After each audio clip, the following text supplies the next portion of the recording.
Hai semua, kita berjumpa lagi di kisahnya Letnan Imam dengan judul Dua Bukan Milikku di bab ke-72. Berangkat ke Natuna. Like, komen dan share video ini ya agar teman-teman yang lain juga menonton video ini. Terima kasih. Selamat menyimak. Tinggalkan tempat ini sekarang, atau kami akan bubar dan tak akan ada info secuil pun tentang Utami. Ancam Suryo. Aku menghembuskan nafas kasar lalu pergi meninggalkan ruangan. Hendrik mengikutiku dari belakang. Kita pakai mobil Dimas aja ya, nanti saya antar kemanapun bapak dan ibumu mau pergi malam ini. Ada yang perlu diambil dari mobilmu? Aku hanya diam, lalu mengambil beberapa barang milikku sebelum mobil itu menjadi hak milik Hendrik besok. Rasanya kesal sekali pada semua, kenapa juga Hendrik memanggil Suryo dan Frans. Sudah cukup Erwin dan Dimas yang tahu masalah ini. Kenapa juga Ahyar baru bilang malam ini, kalau dari kemarin, mungkin sudah ada titik terang tentang keberadaan Utami, sehingga aku bisa pergi besok dengan tenang. Kalau begini keadaannya, mana bisa aku pergi dengan pikiran yang tenang? Di mes yang aku sewa untuk keluarga sudah ramai, bapak, ibu dan adik-adik telah menunggu kedatanganku di teras. Saya mandi dulu, kataku lalu masuk.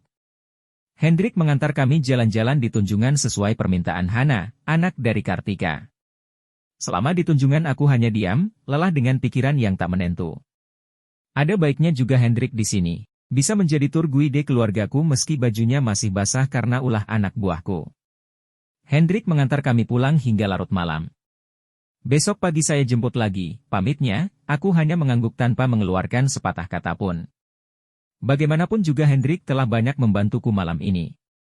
Keberangkatan pasukan ke Natuna kali ini sebanyak satu kompi dipimpin oleh Mayor I Putusudana. Apel keberangkatan oleh Kolonel Tubagus Hendrawan, banyak saran dan nasihat yang beliau sampaikan untuk bekal tugas kami selama bertugas. Setelah itu kami diberi waktu terakhir bersama keluarga. Aku berpamitan dengan kedua orang tuaku, adik-adik dan keponakan. Ini sudah ketiga kalinya aku berdinas meninggalkan Pulau Jawa. Namun keberangkatanku kali ini tidak akan membawaku kembali bertugas di sini, dan mereka tak ada yang tahu tentang hal itu. Waktu untuk keluarga hampir selesai. Aku melambaikan tangan pada mereka lalu berbalik badan menuju pangkalan. Tiba-tiba aku diserbu teman-teman letting, mereka memelukku bersamaan, padahal anggota lain tak ada yang seperti aku. Sejenak kami melupakan kejadian semalam. Hendrik, Dimas, Erwin, Danu, Ritonga, Tikno, Frans dan Suryo, kami membentuk suatu lingkaran kecil sambil berpelukan pundak lalu memutar sambil menyanyikan yel-yel. Frans meletakkan kameranya di tengah-tengah lingkaran. Benar kata istrinya Suryo, kalau dekat bermusuhan kalau jauh pasti kangen. Tak lama panggilan untuk naik ke dalam armada berkumandang. Kami bersalaman dan mengepalkan tangan bergantian. Dari jauh aku melihat sosok gagah yang memperhatikan apa yang kami lakukan di lapangan sebelum berangkat. Aku berdiri tegak lalu memberikan hormat dari jauh, semua temanku berbalik melihat ke arah orang yang kuberi hormat. Serentak teman-teman juga memberi hormat pada orang tersebut. Orang tersebut adalah komandan kami, Kolonel Teguh yang sangat kami hormati. Kolonel Teguh membalas hormat kami. Lalu aku naik ke atas kapal. Hanya Lita yang tak hadir pagi ini, mungkin dia sibuk atau sengaja tak mau datang. Semoga dia baik-baik saja. Baiklah. Natuna selamat datang, selamat menjemput mimpi untuk yang lebih baik. Aku berharap kepergianku membawa berkah untuk semua. Resti dan Kobeni, semoga berbahagia selamanya. Cukup aku saja yang kecewa, yang lain jangan. Apa Lita juga kecewa? Mungkin, tapi dia masih muda dan bisa meraih mimpinya meski tak bersamaku. Utami? Aku percayakan pada teman-teman untuk mengungkap hilangnya Utami. Setidaknya ada kabar jelas tentangnya. Bila nanti aku mendapat jodoh orang sana, mungkin orang tuaku akan menyusulku ke sana. Perhiasan dari Kobeni sudah aku titipkan pada ibu sampai waktunya nanti. Direncanakan lama perjalanan selama 2 hari, sekali singgah di Pontianak. Rasanya sudah lama tidak merasakan diombang-ambing di lautan. Tea, saya berangkat ya. Baik-baik di sana. Aku mengirimkan pesan pada Lita ketika sudah berada di atas kapal. Iya Pak, tadi saya juga ada di pangkalan, tapi gak ketemu Bapak. Lita membalas pesanku. Aku menepuk wajah sendiri, lalu menelpon Lita. Jaringan tidak stabil, aku sudah berteriak tapi suara Lita tidak terdengar, akhirnya aku memutuskan panggilan. Di kapal ini aku mendapatkan teman baru, mereka nantinya akan jadi anak buahku, menjadi keluarga baru untukku. Setelah 2 hari perjalanan, kami sampai di pelabuhan Natuna. Kami disambut dengan upacara kedatangan. 2 hari kami melakukan adaptasi bersama pasukan lama, setelah itu pasukan yang lama akan ditarik lagi ke Surabaya. Pulau-pulau yang ada di sekitar sini saling berdekatan, untuk ke pulau yang lain bisa diseberangi dengan speedboat, bisa juga dengan menumpang pada kapal nelayan. Hari pernikahan Resti tinggal menunggu hari, sampai sekarang aku belum menghubungi Ko Beni untuk berterima kasih atas pemberiannya. Rasanya malas aja ngobrol sama dia, paling juga nanti dia ngebahas Resti lagi. Lebih baik aku menghubungi Hendrik. Halo, apa kabar Endan?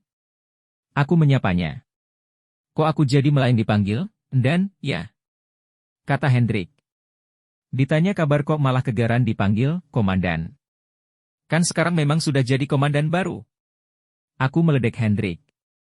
Rasanya gak pantas aja, Hendrik tersipu. Iya, gak pantas kalau belum menuntaskan kasus penculikan Utami. Aku menghardik. Jangan negas dong. Pimpinan dari penyidik itu Suryo, bukan aku. Hendrik berdalih. Kok bisa? Ahyar itu anak buahmu. Kenapa Suryo yang pegang kendali? Tandasku. Iya, tapi Suryo yang mengambil alih. Untuk sementara ini data sudah terkumpul dan dicocokkan dengan realnya. Tunggu konfirmasi dari Suryo aja. Jelas Hendrik. Ah, kamu ini. Masa begitu aja gak bisa menyelesaikan sendiri? Sanggahku. Serahkan pada ahlinya. Kata Hendrik santai. Udah bener kamu manggil Erwin sama Dimas malam itu, ngapain juga manggil Suryo sama Franz? Bikin masalah jadi lebar aja. Aku terpancing emosi. Hendrik terkekeh, selama aku kenal kamu. Baru sekali pas malam itu aja lo kamu bener-bener kayak orang kesetanan. Biasanya aku yang gebukin anak buah, Hendrik kembali tertawa. Kesel banget aku sama Ahyar, keterlaluan banget dia, jawabku. Kamu berapa kali aku pegangin pas waktu ngamuk? Kumat lagi. Sekali diteriaki Suryo, kamu langsung berhenti ngamuk. Aku sama Dimas ngajakin pulang tapi kamu gak mau.